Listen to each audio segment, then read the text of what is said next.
మరో breaking news చూస్తున్నాం. ఖమ్మం జిల్లా కూసుమంచి మండలం జీళ్ల చెరువు వెంకటేశ్వర స్వామి దేవస్థానం భూముల్లో గతంలో జరిగిన మట్టి తవ్వకాలపై బీఆర్ఎస్ నాయకుడు డీసీసీబీ డైరెక్టర్ ఇంటూరి శేఖర్ ను పోలీసులు అరెస్టు చేశారు. శేఖర్ తో పాటు మరో 3 వ్యక్తులను కూడా పోలీసులు అదుపులోకి తీసుకున్నారు. కూసుమని సర్కిల్ పరిధిలోని నేలకొండపల్లి పోలీస్ స్టేషన్ కు తరలించారు.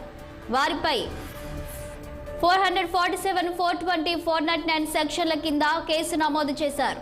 ఈ నేపథ్యంలో విషయం తెలుసుకున్న ఖమ్మం ఎమ్మెల్సీ తాతా మధుతో పాటు బీఆర్ఎస్ కార్యకర్తలు నేలకొండపల్లి పోలీస్ స్టేషన్ కు చేరుకొని ఆందోళనకు దిగారు.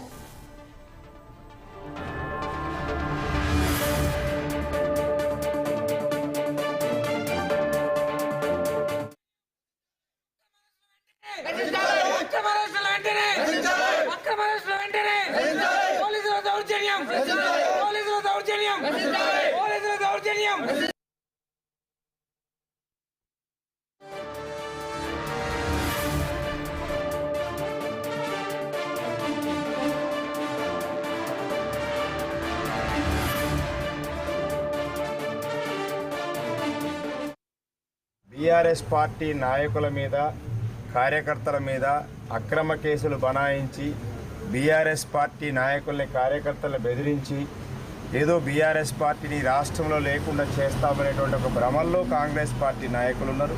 ప్రత్యేకించి ఈ జిల్లాలో ఉన్నటువంటి కొంతమంది వ్యక్తులు, అప్పనంగా మంత్రి పదవులు పొందినటువంటి వ్యక్తులు ఈరోజు ఏమనుకుంటారంటే, మాకు చరిత్రలో చాలామంది వచ్చారు, ఈ జిల్లాలో చాలామంది మంత్రులుగా పనిచేశారు, ఏ రోజు కూడా ఇంత అరాచకాన్ని అనేటువంటిది చేయటం లేదు. మొన్నటికి మొన్న ఖమ్మంలో నగర పార్టీ అధ్యక్షుని అరెస్ట్ చేసి జైల్లో పెట్టారు. ఈరోజు డీసీసీబీ డైరెక్టర్గా ఉన్నటువంటి ఇంటూరు శేఖర్ని, అట్లాగే మా గతంలో మన జీళ్ల చెరువు వెంకటేశ్వర స్వామి ట్రస్ట్ బోర్డు మెంబర్స్గా ఉన్న 3 అరెస్ట్ చేసి తీసుకొని రావటం జరిగింది. ఎందుకు అరెస్ట్ చేశారనేది పోలీసులకు తెలియదు, లేదా అరెస్ట్ చేసిన వాళ్ళకి తెలియదు. వాళ్ళ మీద ఇంతవరకు ఒక నోటీస్ ఇవ్వలేదు, ఎఫ్ఐఆర్ కాపీ ఇవ్వలేదు. ఇప్పుడు వచ్చి మేము అడుగుతుంటే ఎఫ్ఐఆర్ కాపీ ఏదంటే తయారవుతుంది అంటున్నారు. అంటే ఎఫ్ఐఆర్ లేకుండా అరెస్ట్ చేయొచ్చు, నోటీస్ ఇవ్వకుండా అరెస్ట్ చేయొచ్చు. కాంగ్రెస్ పార్టీ పరిపాలనలో తెలంగాణ రాష్ట్రం తీసుకొచ్చిన తర్వాత ఈ 10 సంవత్సరాల్లో కేసీఆర్ గారి నాయకత్వంలో పరిపాలనలో ఏ రోజు కూడా ఏ కాంగ్రెస్ నాయకుడి మీద ఈ జిల్లాలో ఎక్కడా బీఆర్ఎస్ పార్టీ ఒక అరాచకం అనేది చేయలేదు. అందరితో పాటు కలిసి పనిచేసాం, అందరం తెలంగాణ బిడ్డలం అనుకున్నాం. పథకాలు వచ్చినా స్కీములు, ఏ స్కీములు పెట్టినా అందరికి. దీనిపై మరింత సమాచారం మా ప్రతినిధి అయ్యప్ప అందిస్తారు. అయ్యప్ప చెప్పండి. ఇక బీఆర్ఎస్ నేత డీసీసీబీ డైరెక్టర్ ఇంటూరి శేఖర్ అయితే పోలీసులు అరెస్టు చేశారు అక్రమ మట్టి తవ్వకాల ఆరోపణతో. సో దీనికి సంబంధించిన పూర్తి డీటెయిల్స్ ఏంటి?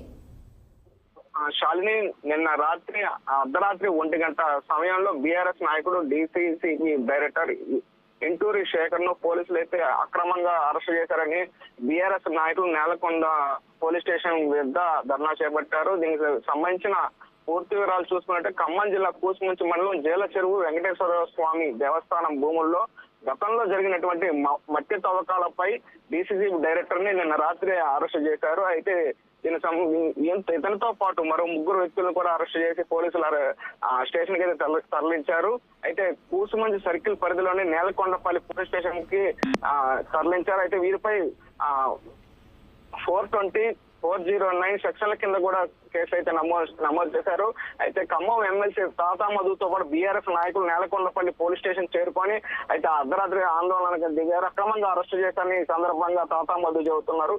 అయితే సిఐ జితేందర్ రెడ్డి ఎమ్మెల్సీ తాతా మధుసూదన్ మధ్య అసలు అరెస్టు వారెంట్ ఏది అని, ఎలా అరెస్టు చేస్తారు, అక్రమంగా 1 గంటప్పుడు కారులో వచ్చి, నెంబర్ ప్లేట్ లేని కారులో వచ్చి ఇతను ఎట్లా అరెస్టు చేస్తారని ఈ సందర్భంగా తాతా మధు అన్నారు. మొన్న జరిగిన అసెంబ్లీ ఎన్నికల్లో బీఆర్ఎస్ పార్టీ అభ్యర్థి ఉపేందర్ రెడ్డికి పనిచేసిన వాళ్ళపై కేసులు పెడుతున్నారని ఆయన ఆగ్రహం అయితే వ్యక్తం చేశారు. ఇప్పటికే అధికారం శాశ్వతం అనే భ్రమలో కాంగ్రెస్ పార్టీ నాయకులు ఉన్నారని, అధికారం ఉండి ఇష్టం లేకపోయినా సరే అరెస్ట్ చేస్తున్నారని ఆయన ఆరోపించారు. టెర్రరిస్టులుగా అర్ధరాత్రి వచ్చి అక్రమంగా అరెస్ట్ చేశారు. అధికార పార్టీ ఆగడాలు అడుగులకు మడుగులెత్తే ఇబ్బంది పడే అధికారులు అని ఆయన హెచ్చరించారు. అయితే పోలీసులు కూడా అధికార పార్టీకి తొత్తులుగా మారండి ఈ సందర్భంగా చెబుతున్నారు. శాలిని, ప్రధానంగా అర్ధరాత్రి పూట ఈ అరెస్టులు లేనిది ఇప్పటికే జిల్లాలో కాంగ్రెస్ పార్టీ నేతలు కావాలనే కక్షపూరితంగా బీఆర్ఎస్ నేతలపై వ్యవహరిస్తున్నారని ఈ సందర్భంగా తాతా అహ్మద్ అయితే ధ్వజమిచ్చారు.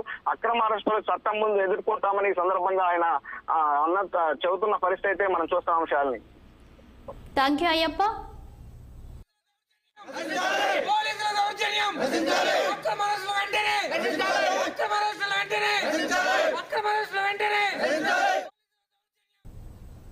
మరిన్ని అప్డేట్స్ కోసం చూస్తూనే ఉండండి 6 టీవీ.